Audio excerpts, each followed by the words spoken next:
Kidnapped by Robert Louis Stevenson. Chapter 16.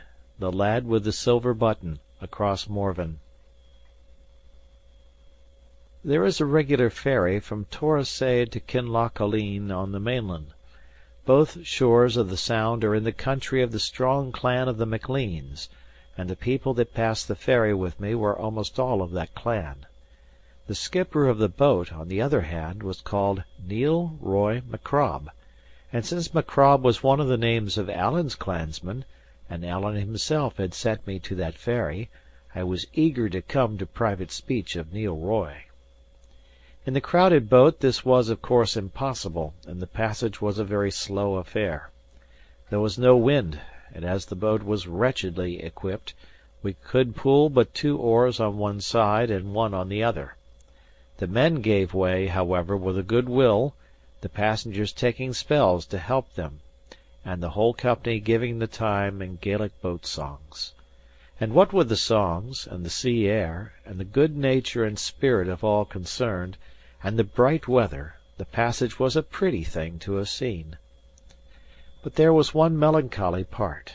In the mouth of Loch Aline we found a great sea-going ship at anchor, and this I supposed at first to be one of the king's cruisers which were kept along that coast, both summer and winter, to prevent communication with the French. As we got a little nearer, it became plain she was a ship of merchandise, and what still more puzzled me, not only her decks but the sea beach also were quite black with people, and skiffs were continually plying to and fro between them. Yet nearer, and there began to come to our ears a great sound of mourning, the people on board and those on the shore crying and lamenting one to another, so as to pierce the heart. Then I understood this was an emigrant ship, bound for the American colonies.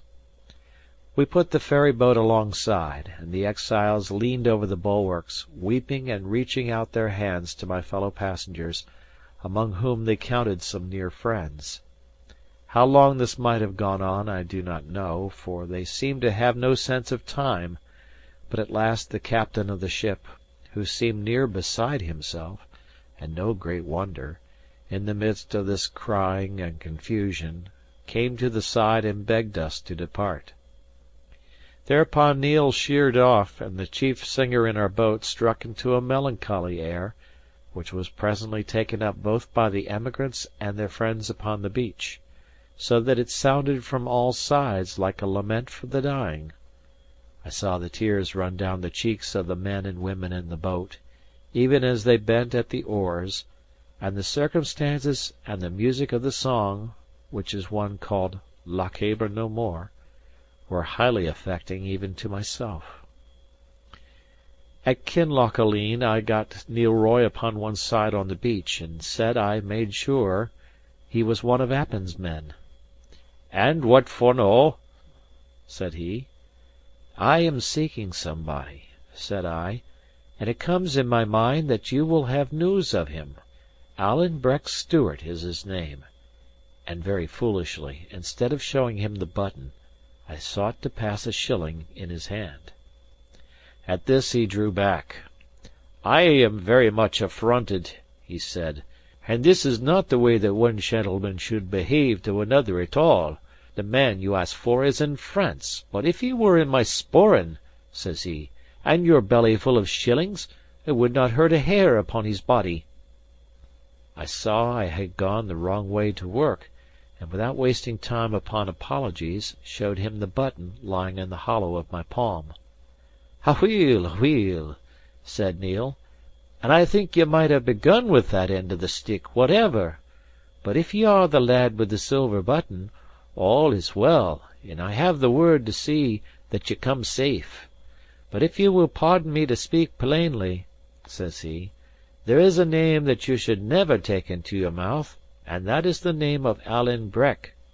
And there is a thing that ye would never do, and that is to offer your dirty money to a Highland gentleman." It was not very easy to apologize, for I could scarce tell him, what was the truth, that I had never dreamed he would set up to be a gentleman until he told me so.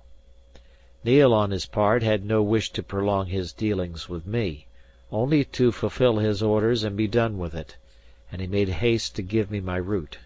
This was to lie the night in Kinlochaline in the public inn, to cross Morven the next day to Ardgour, and lie the night in the house of one John of the Claymore, who was warned that I might come. The third day, to be set across one loch at Corran, and another at Ballachulish, and then ask my way to the house of James of the Glens, at Aucharn in Dura of Appin. There was a good deal of ferrying, as you hear, the sea in all this part running deep into the mountains and winding about their roots. It makes the country strong to hold and difficult to travel, but full of prodigious wild and dreadful prospects.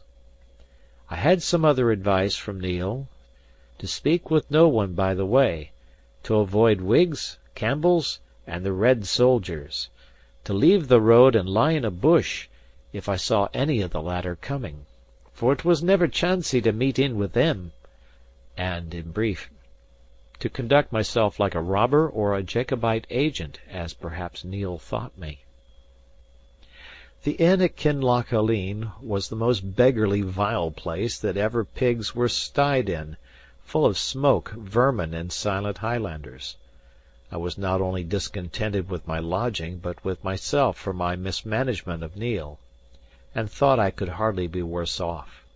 But very wrongly, as I was soon to see, for I had not been half an hour at the inn, standing in the door most of the time to ease my eyes from the peat smoke, when a thunderstorm came close by. The springs broke in a little hill on which the inn stood, and one end of the house became a running water. Places of public entertainment were bad enough all over Scotland in those days, yet it was a wonder to myself, when I had to go from the fireside to the bed in which I slept, wading over the shoes. Early in my next day's journey I overtook a little, stout, solemn man, walking very slowly with his toes turned out, sometimes reading in a book, and sometimes marking the place with his finger, and dressed decently and plainly in something of a clerical style. This I found to be another catechist, but of a different order from the blind man of Mull, being indeed one of those sent out by the Edinburgh Society for propagating Christian knowledge, to evangelize the more savage places of the Highlands. His name was Henderland. He spoke with a broad south country tongue, which I was beginning to weary for the sound of, and besides common countryship, we soon found we had a more particular bond of interest, for my good friend the minister of Essendine had translated into the Gaelic in his by-time a number of hymns and pious books which Henderland used in his work, and held in great esteem. Indeed, it was one of these he was carrying and reading when we met. We fell in company at once, our ways lying together as far as to Kingairloch. As we went, he stopped and spoke with all the wayfarers and workers that we met or passed, and though of course I could not tell what they discoursed about, yet I judged Mr. Henderland must be well liked in the countryside, for I observed many of them to bring out their mulls and share a pinch of snuff with him. I told him as far in my affairs as I judged wise. As far, that is, as they were none of Allan's, and gave Ballachulish as the place I was travelling to meet a friend, for I thought Aucharn or even Duror would be too particular, and might put him on the scent. On his part, he told me much of his work, and the people he worked among, the hiding priests and Jacobites, the disarming act, the dress, and many other curiosities of the time and place. He seemed moderate, blaming Parliament in several points, and especially because they had framed the act more severely against those who wore the dress than against those who carried weapons. This moderation put it in my mind to question him of the red fox and the Appin tenants, questions which, I thought, would seem natural enough in the mouth of one travelling to that country. He said it was a bad business. "It's wonderful," said he, "where the tenants find the money, for their life is mere starvation. "You don't carry such a thing as snuff, do you, Mr. Balfour?" "No. Well, I'm better wanting it. But these tenants, as I was saying, are doubtless partly driven to it. James Stewart in Duror, that's him they call James of the Glens, is half brother to Ardshiel, the captain of the clan, and he is a man much looked up to, and drives very hard. And then there's one they call Alan Breck." "Ah!" I cried. "What of him?" "What of the wind that bloweth where it listeth?" said Henderland. "He's here and away, here to day and gone to morrow, a fair heathercat. He might be glowering at the two of us out of yon wind bush, and I wouldnae wonder. Ye'll no carry such a thing as snuff, will ye?" I told him no, and that he had asked the same thing more than once. "It's highly possible," said he, sighing, "but it seems strange ye shouldnae carry it. However, I was saying, this Alan Breck is a bold, desperate customer, and well kent to be James's right hand. His life is forfeit already; he would boggle at naething; and maybe, if a tenant body were to hang back, he would get a dirk in his wame." "You make a poor story of it all, Mr. Henderland," said I. "If it is all fear upon both sides, I care to hear no more of it." "Na," said Mr. Henderland, "but there's love, too, and self denial that should put the like of you and me to shame. There's something fine about it; no, perhaps Christian, but humanly fine. Even Alan Breck, by all that I hear, is a chield to be respected.